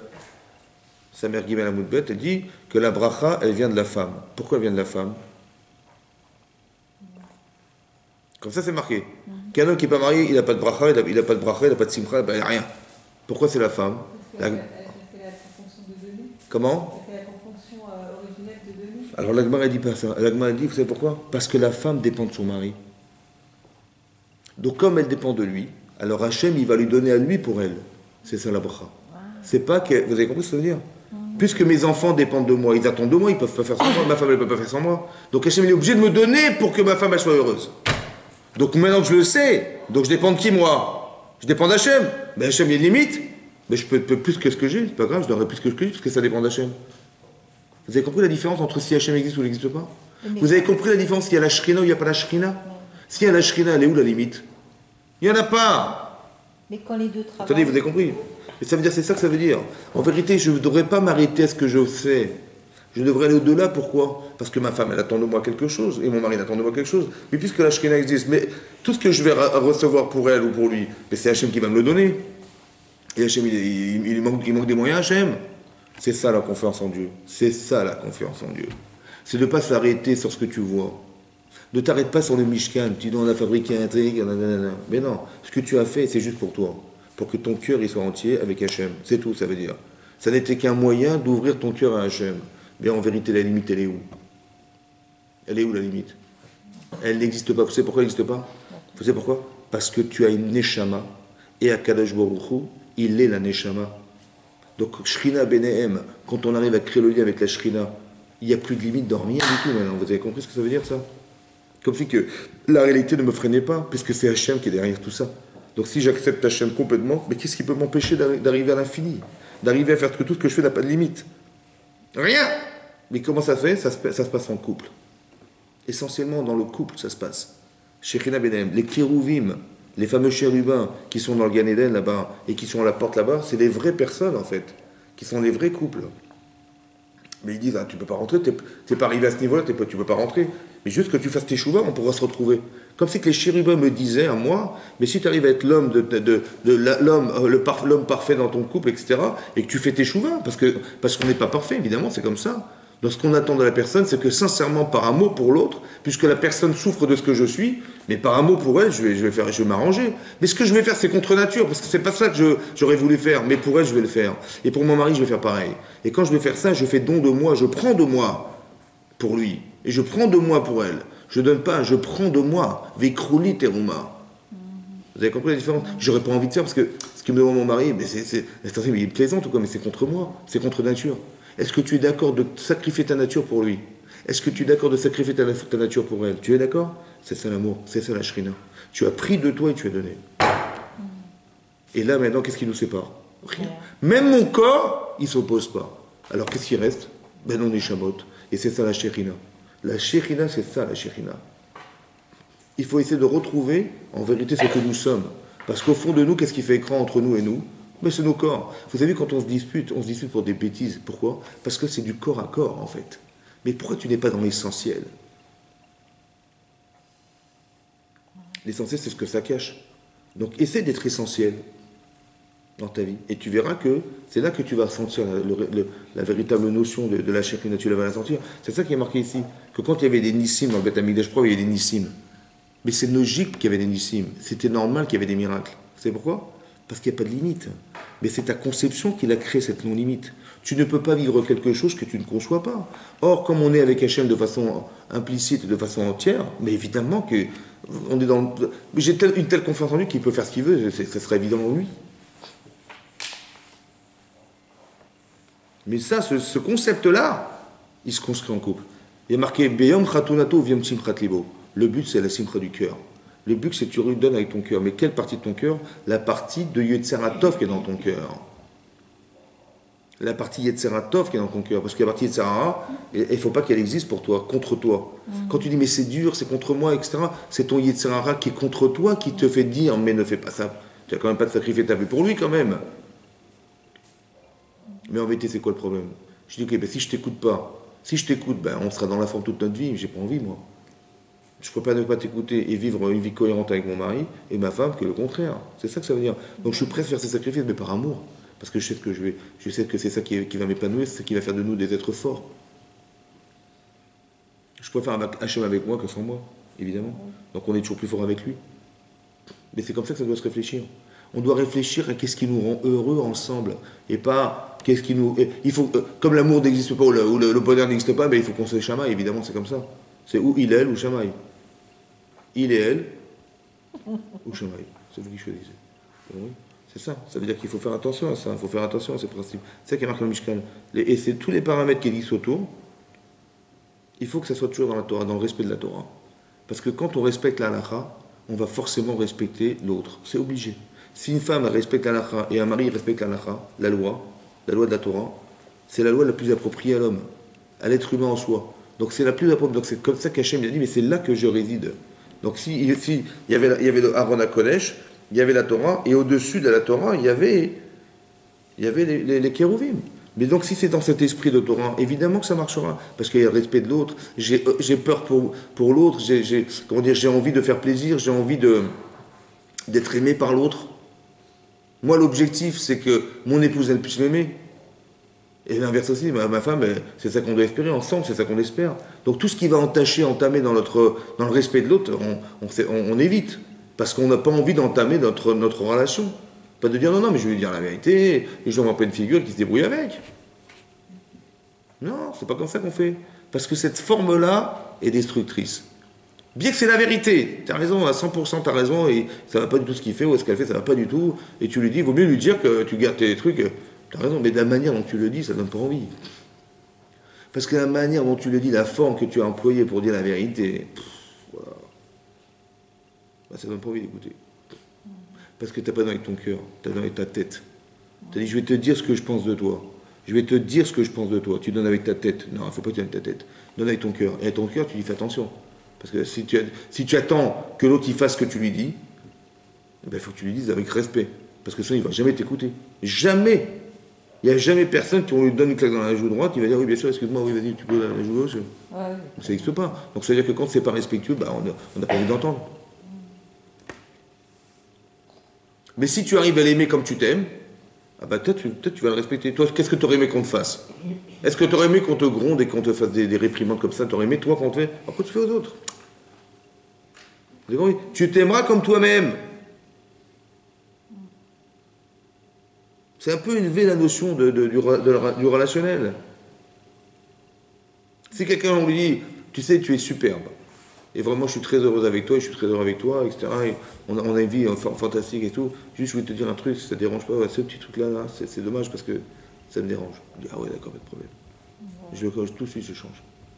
Parce que tu m'as respecté, je te respecte. Mais si je dis, mais attends, encore une fois, et comme d'habitude, et je sais pas quoi. Quoi, il dit jamais rien de bien, jamais rien de bien. Il n'y a pas de shkina là-dedans. Vous avez compris? On n'est que dans la critique et dans le défaut. Ah, c'est pas ça. Ça, c'est Yitzhara qui veut détruire, en fait. Il faut juste distinguer la différence entre les deux êtres. Vous savez, quand Caïn, il a amené son sacrifice à Hachem, son offrande, et Ével a amené son offrande, Hachem, il a agréé le korban de Ével et pas de Caïn. Qu'est-ce qu'il a fait, Caïn? Vaïcharaf, Meod, Vaïplou Panav. Il s'est mis en colère et il est devenu blême. Il s'est mis en colère pourquoi? Parce que comment Hachem, il a osé lui refuser son korban, oui, et blême parce que devant son frère, il lui a fait la honte de refuser le tien. Ça se fait pas ce qu'il a fait Hachem, franchement, oui. Bon, qu'est-ce qu'il lui dit Hachem? La macharaf, pourquoi tu t'énerves? La manafoupanecha. Pourquoi tu as pâli? La pire des questions, quoi. Hein? Genre, il n'a pas compris, Hachem. Il n'a pas compris que ça m'avait gêné. Il dit, pourquoi tu t'énerves? Je dis, pourquoi je m'énerve? Parce que tu m'as refusé mon korban. Et pourquoi je suis blême? Parce que tu m'as fait la honte. Non? C'est quoi la question d'Hachem? Il dit, pourquoi tu t'énerves? Pourquoi tu es devenu blême? Tu te remets pas en cause. Hein? C'est quoi la question d'Hachem? C'est comme si vous venez chez quelqu'un, ouais, vous lui offrez des fleurs, il prend les fleurs, il les jette à la poubelle, il fait, vous pouvez rentrer, allez-y. Pardon? Vous lui donnez des fleurs, vous lui offrez des fleurs, il les jette à la poubelle, il fait merci, il jette à la poubelle, il dit, allez-y, vous pouvez rentrer.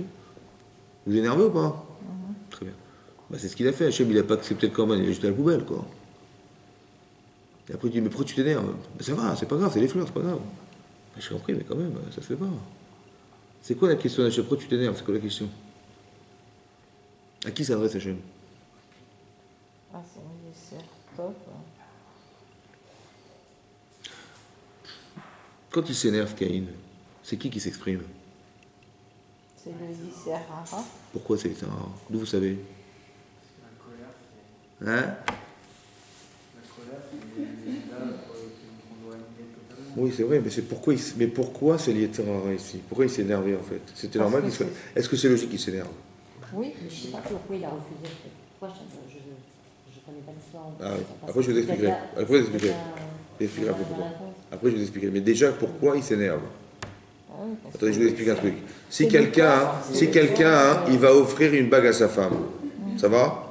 Mais une bague qui lui a coûté de l'argent. Bon. Hein? Ouais. Il va offrir une bague à sa femme, et alors il dit, ah, j'ai un cadeau pour toi, ma chérie. Oui, qu'est-ce qu'il y a? Tiens, voilà la bague que tu. Et elle dit, ah, merci. Ah, d'accord. C'est comme ça que tu me remercies. Hein? Bah ouais. Au lieu de me dire, ah, merci mon chéri, avec un grand sourire, et tu. Bon, pourquoi elle a fait ça? Parce que c'était pas avec le cœur. Est-ce que c'est ce qu'elle voulait? Non, c'était pas, ça venait pas de lui. Elle est déçue. Ouais. D'accord. Est-ce que je dis elle est folle, ou c'est parce que j'ai pas trouvé le bon cadeau? Bah, elle est folle. Ou j'ai pas trouvé le bon cadeau? Mais il dira elle est folle, mais en fait, c'est parce qu'il n'a pas trouvé le bon cadeau. Et c'est ça qu'il aurait dû penser Caïn.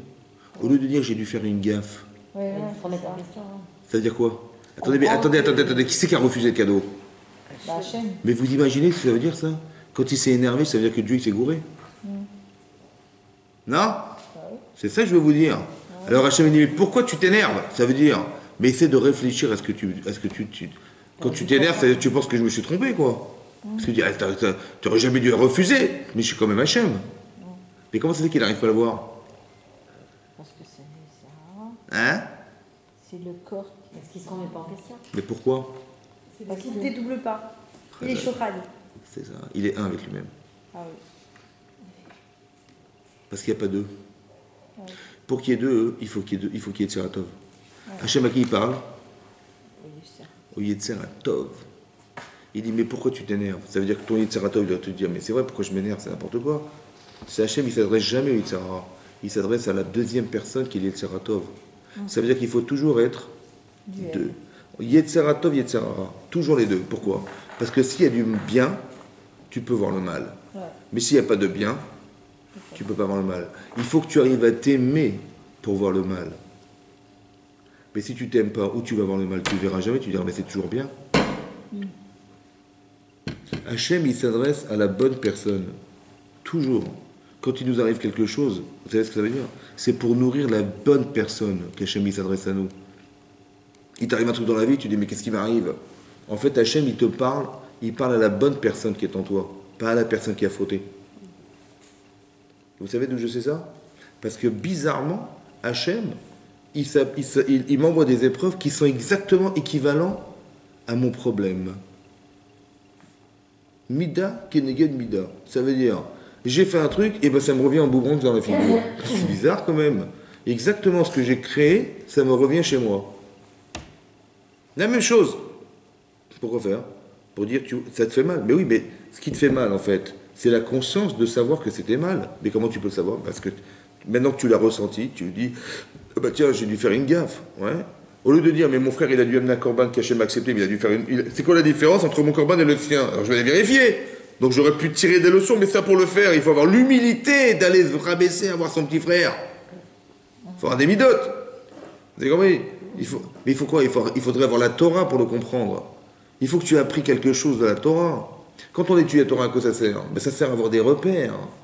Quand tu dis, mais tu te rends compte Sarah, ce qu'elle a pu faire un peu, c'est incroyable. Oui, non. Mais je dis, mais moi je suis à des kilomètres de ça, moi. Je dis, mais c'est pas grave, parce que tu as des repères.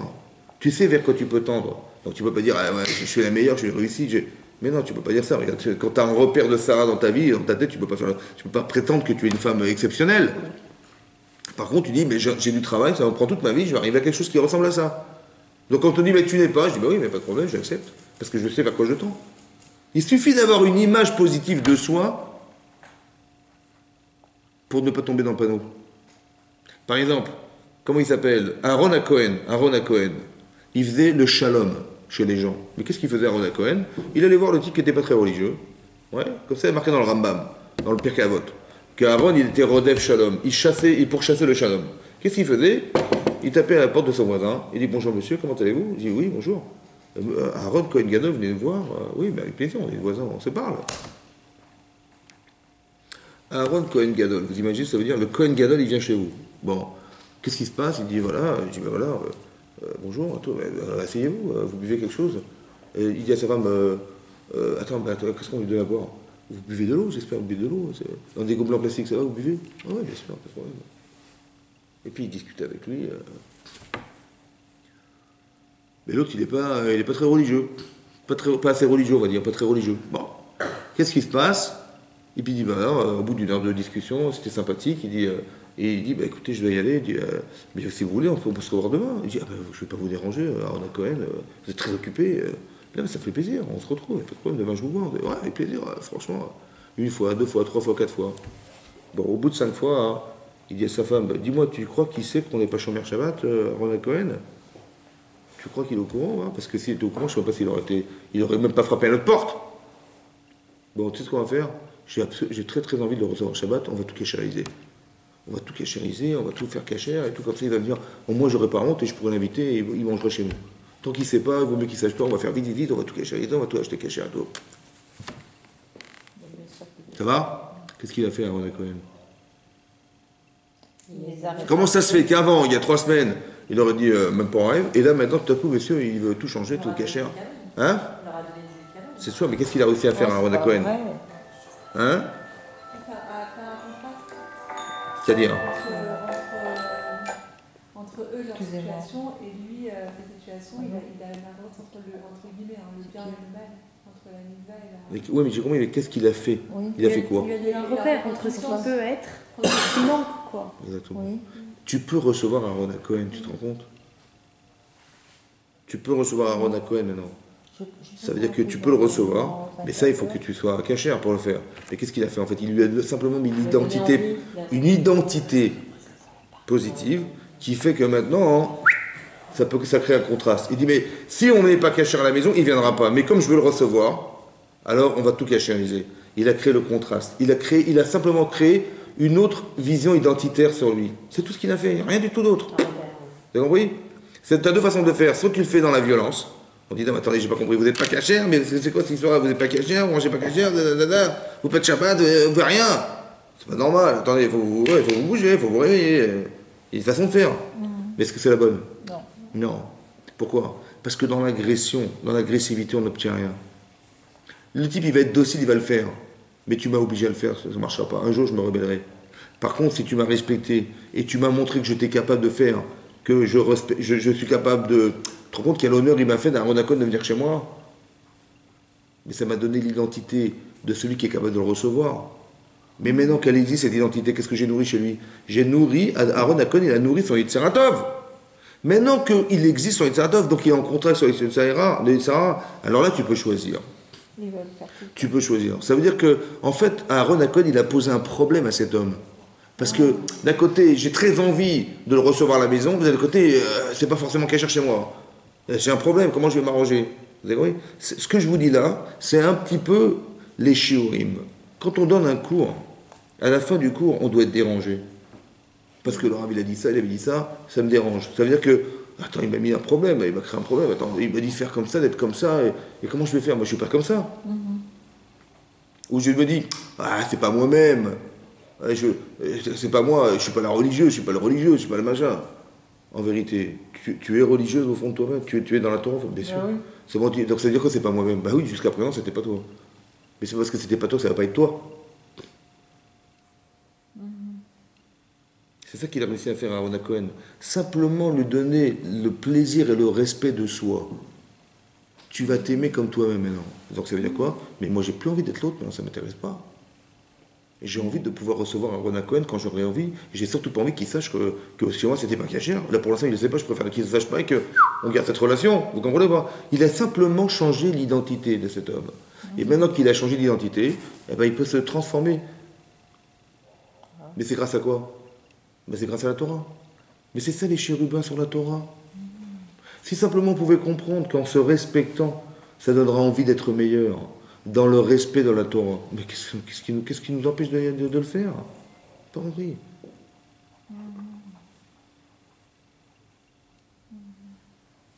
Tu crois que la Torah va te faire un sale coup? Hein? Non. C'est l'autre qui va te faire un sale coup.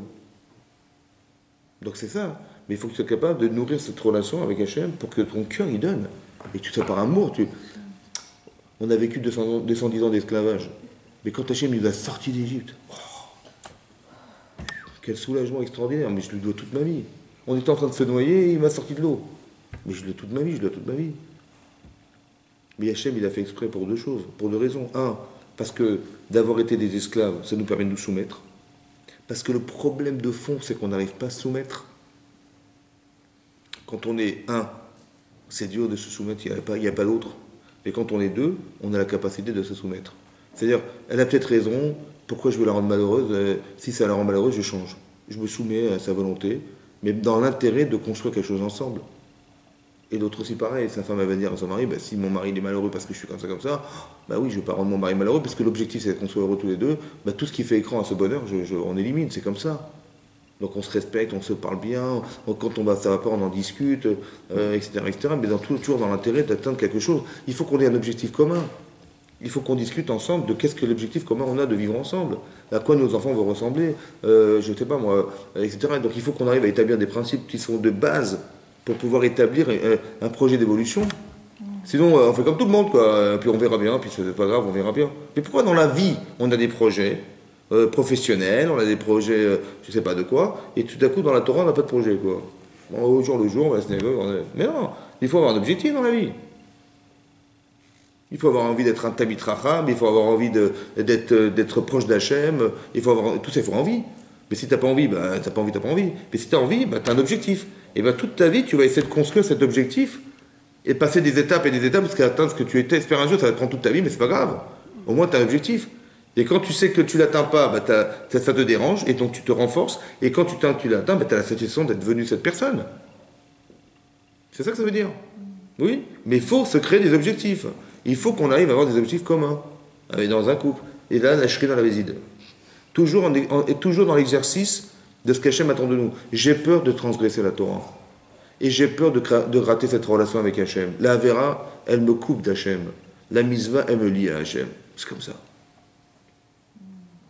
Et j'ai pas envie de perdre cette relation. Cette relation-là que je vis spirituellement avec Hachem, je la vis en couple. Je n'ai pas envie de faire des bêtises où ma femme elle va être dérangée par ce que je fais. Ça va couper notre lien, surtout pas. Et mon mari, c'est pareil. Mon mari, il veut surtout pas, ou ma femme, elle veut surtout pas que... Donc, une avéra, ça peut être pas un sourire, je sais pas moi, une mauvaise intention, ça peut être une parole mal dite. Tout ça, c'est des choses qui nous dérangent. Mais pourquoi tu réfléchis pas à tout ce qui pollue ta relation? Mais c'est pareil, quand tu fais une avéra, t'as écouté les Sarah, Dieu, il est parti. Voilà. Il va y garer, je me les ai sortis du Gan Eden. Mais j'ai pas envie qu'on sorte du Gan Eden. Moi, j'ai envie de retrouver le Gan Eden. J'ai envie comment vous dire, de transformer ma vie comme ce sabre-là qui tournoie dans ma main et qui coupe tout ce qui dérange. Voilà. J'élimine tout ce qui dérange. Et je renforce tout ce qui est fort. C'est tout. Souvent, on a des boulets dans les pieds, vous savez, dans les chevilles, et on veut courir, on n'arrive pas. Eh bien, casse la chaîne. Casse la chaîne, enlève tous les boulets, tout ce qui t'empêche d'avancer, tout ce qui te... Tu dis, oui, mais bon, je ne suis pas comme ça, est-ce que c'est vraiment moi? Tout ce cinéma, mais laisse tomber, c'est bon, allez, on élimine. Et on avance. Au niveau de ton caractère, au niveau de ta personnalité, tout ça, aussi, il faut s'engager. Tu dis, des fois, je suis un peu timide. Non, mais vas-y, lance-toi. Et vas-y, deviens quelqu'un. Renforce-toi. Fais un travail sur toi-même. Évidemment, tout est humain. Toute la Torah, c'est humain. Tout ce qu'on fait, tous les cours qu'on a, c'est montrer tout le côté humain. Et le Sarah, il joue aussi sur l'humain. Vous inquiétez pas. C'est sur l'humain, sur ton caractère, sur ta façon de penser. Tout ça, c'est l'humain. Et c'est sur ça qu'on travaille. Parce qu'on veut être des gens cohérents, on veut être des gens sincères, on veut être des gens droits, on veut être des gens honnêtes, on veut être des gens, pas de soi-disant, on fait du slalom et on ça. Non, on veut clair, on veut qu'on soit tous les deux très très clairs dans notre relation. Et cette relation-là, telle qu'elle est vécue, vous êtes un exemple pour vos enfants, vous êtes un exemple pour les gens qui vous entourent. On a envie de ressembler à ça. Quand des enfants ils voient leurs parents se disputer en permanence, eh bien ça n'a pas envie de se marier. Je suis désolé, dire si c'est pour se marier avec ça, moi j'ai vu mes parents comment ils se grondaient toute la journée, je peux faire tout seul. Ça donne pas envie, vous comprenez? Des gens qui ont vécu des traumatismes de divorce aussi disent, attends, mes parents j'ai vu se séparer, on était tous à la maison avec maman, et j'ai pas envie de me marier pour avoir les mêmes expériences, et puis me souffrir face à mes enfants, vous avez compris? Parce qu'on vit dans les mauvaises expériences. C'est-à-dire qu'on a une responsabilité qui va au-delà de ce que nous sommes. On est des exemples pour les autres. Quand vous avez vu des tzadikim, ça donne envie d'être comme ça. Mais il faut côtoyer ces gens-là pour le voir. Donc si on a la chance de les côtoyer, de le voir, il faut s'inspirer de ces gens-là. C'est vers ça que j'aspire, c'est ça que je veux devenir. Vous avez compris? J'ai envie de devenir comme ça, et puis on prendra le temps qu'il faudra, mais avec ma femme et moi, on va avancer dans ce sens. Et mes enfants, ils ressembleront à quelque chose qui est dans ce sens. Comme ça qu'on réfléchit. Vous avez compris? Ce repère-là, c'est le repère du Mishkan. C'était ça le Mishkan, en fait. Il y avait la Ménorah. Il faut qu'on soit éclairé dans la vie. Quand vous voyez qu'on ne vit pas dans l'éclairage, si on n'est pas éclairé dans nos choix, on ne sait pas ce quoi faire, on ne sait pas ça, on demande, on s'interroge, on étudie, on apprend. Il faut toujours qu'il y ait un éclairage. J'ai peur de me tromper, j'ai peur de mal voir, j'ai peur de trucs, où je veux voir, je veux être clair, j'étudie, j'apprends, je lis des livres sur le couple, je lis des livres sur l'éducation, je lis sur tout ce qui m'intéresse et qui gravite autour de toute ma vie, je me cultive, parce que je ne peux pas dire après, mais je ne savais pas. Je ne savais pas. C'est important de se cultiver, c'est important de savoir. Et quand vous savez, vous êtes éclairé. Mais étudiez la Torah comme il faut, et vous allez comprendre. Quand je dis comme il faut, c'est-à-dire qu'il faut savoir déduire, il faut savoir, il faut savoir s'inspirer, ressentir. Et après, quand on a des expériences comme ça, chaque mot a été calculé et pensé. Donc ça veut dire que chaque mot qui a été dans la Torah, ça a été réfléchi. Donc quand vous avez des commentaires, même en français, qui vous aident à mieux comprendre la Torah, on le fait. Et on se fixe un temps d'étude qui nous permet chaque semaine d'évoluer, d'avancer. Et année après année, vous allez voir, vous n'allez pas vous reconnaître dans 10 ans, on ne se reconnaît plus. Parce qu'on a évolué, parce qu'on a une autre façon de voir, parce que maintenant, c'est tellement difficile d'avoir l'inverse. C'est comme ça. Et après, vous allez voir que de la même manière qu'on a vécu jusque-là, comme ça, on peut tout transformer.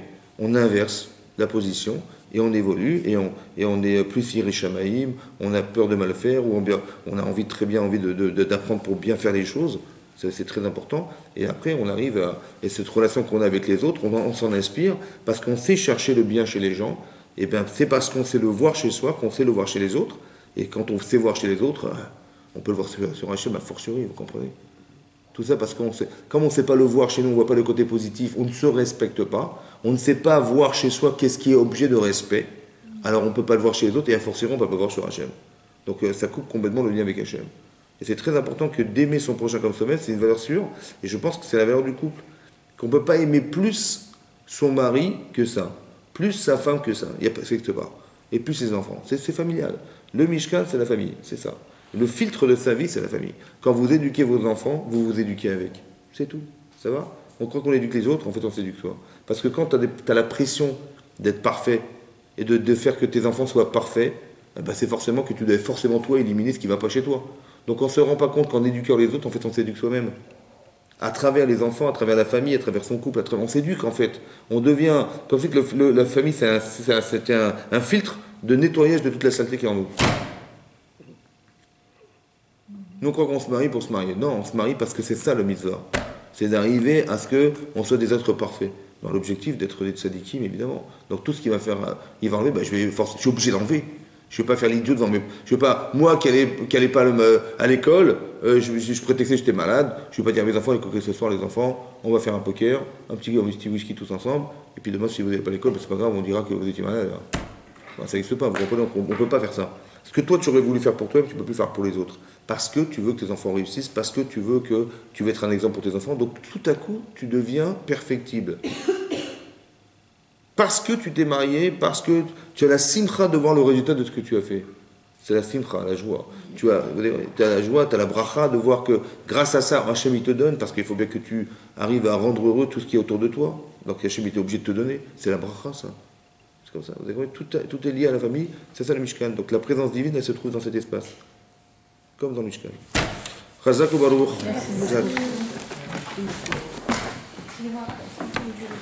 On va dédier le cours, oui. Pour Chaim, Shmuel Yosef, Ben Sarah, Meir Ben Chana, Ilana Bat Chana. Amen. Les bonnes nouvelles, Chazak. Alors, j'avais